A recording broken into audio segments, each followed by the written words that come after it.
for the virus in the first 100 days of our office. 100 million shots in 100 days. It was considered ambitious. Some even suggested it was somewhat audacious. Experts said that the plan was, quote, definitely aggressive, and distribution would have to be seamless for us to be successful. One headline simply put it, quote, it won't be easy, end of quote. Well, it wasn't. When we took office, there was a lot that had to be done. We needed more vaccines, more vaccinators, more places for people to get vaccinated. And we needed a whole-of-government approach. So I directed Jeff Zients, the coordinator of our COVID-19 response, to put us on a war footing, and I meant that in a literal sense, to get us on track to truly beat this virus. And I'm proud to announce that tomorrow, 58 days into our administration, we will have met my goal of administering 100 million shots to our fellow Americans. That's weeks ahead of schedule, and even with the setbacks we faced during the winter storms. And there's another big step on the path to putting checks in pockets and shots in people's arms. When we crossed the 50 million doses just 3 weeks ago, I told you that every time we hit the 50 million mark, I'd update you on our progress. So here's where we are today. 8 weeks ago, only 8% of seniors, those most vulnerable to COVID-19, had received a vaccination. Today, 65% of people aged 65 or older have received at least one shot, and 36% are fully vaccinated. And that's key, because this is the population that represents 80% of the well over 500,000 COVID-19 deaths that have occurred in America. We have nearly double the amount of vaccine doses that we distribute to states, tribes, and territories each week. We have gone from 1 million shots a day that I promised in December, before we were even sworn in, to an average of 2.5 million shots a day, outpacing the rest of the world significantly. And here's how we accomplished this. Using the power given to a president under the Defense Production Act, we expedited critical materials in vaccine production, such as equipment, machinery, and supplies. We work with vaccine manufacturers to speed up the delivery of millions more doses and brokered a historic manufacturing partnership between competing companies who put patriotism and public health first.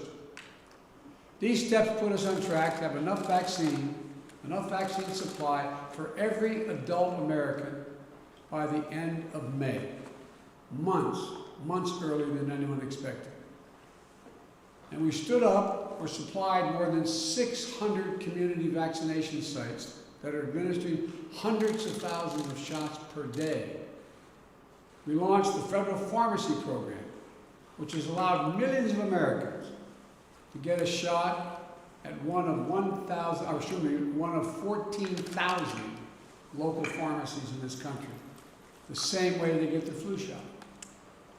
And for folks who aren't near a pharmacy or mass vaccination center, we've supplied more than 500 mobile clinics, like pop-up sites or vans, meeting people where they are.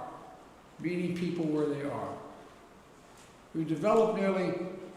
deployed nearly 6,000 federal personnel, including FEMA, active duty military, and Department of Health and Human Services to support vaccinations and serve as vaccinators, putting the needle in people's arms. We're also supplying vaccines to community health centers to reach those who have been the hardest hit and suffered the most, especially Black, Latino, Native American, and rural communities. This is really important because we believe that speed and efficiency must be matched with fairness and equity. Now, when President Harris and I took a virtual tour of a vaccination center in Arizona not long ago, One of the nurses on that tour, injecting people, giving vaccinations, said that each shot was like administering a dose of hope. A dose of hope. That's how she phrased it. Behind these 100 million shots are millions of lives changed when people receive that dose of hope. Grandparents can hug their grandchildren again. Frontline workers who can show up at their jobs without the same fear they used to have. Teachers with the confidence to head back into the classroom. These milestones are significant accomplishments, but we have much more to do, much more to do.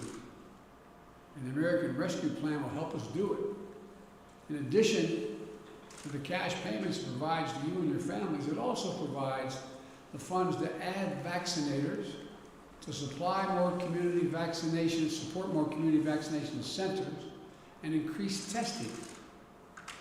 It'll help us accelerate nationwide efforts to reopen our schools safely.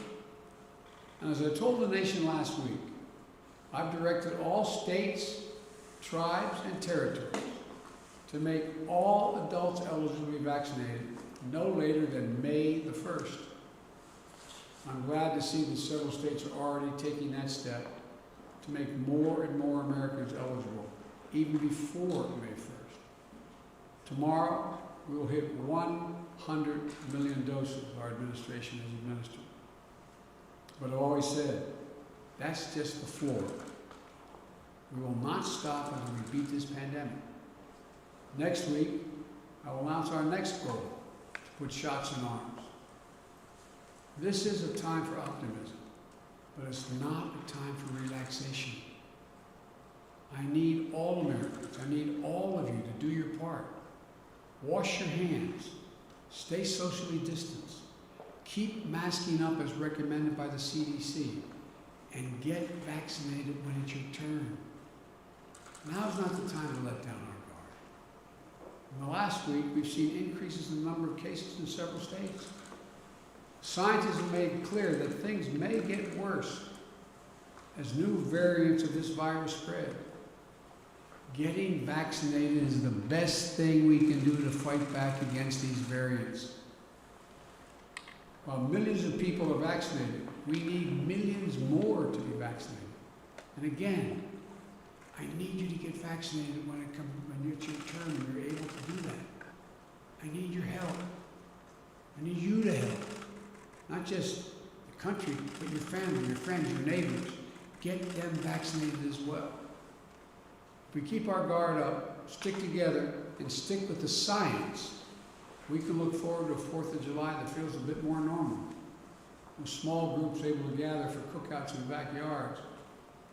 And where we begin to declare our independence on Independence Day from the virus. Look, together we're going to come through this stronger, with renewed faith in each other and our government that fulfills its most important function, protecting the American people. I'm going to be clear again. Wearing this mask in the meantime, making sure you wash your hands, making sure you socially distance, listen to the CDC. We've got to reach the point where we have herd immunity, meaning where we have a vast majority of the American people have been vaccinated before we can stop wearing these. So please, please, don't let what you see happening in Europe and you see on television. Keep the faith. Keep wearing the mask. Keep washing your hands. And keep socially distanced. We're going to beat this. We're way ahead of schedule. But we've got a long way to go. I just want to bring you up to date. And thank you very much. And God bless America and God protect our troops. Thank you so much. Mr. President, Vladimir Putin wants to open talks. Would you agree to that? Your reaction to the photo of children in the border detention center, sir?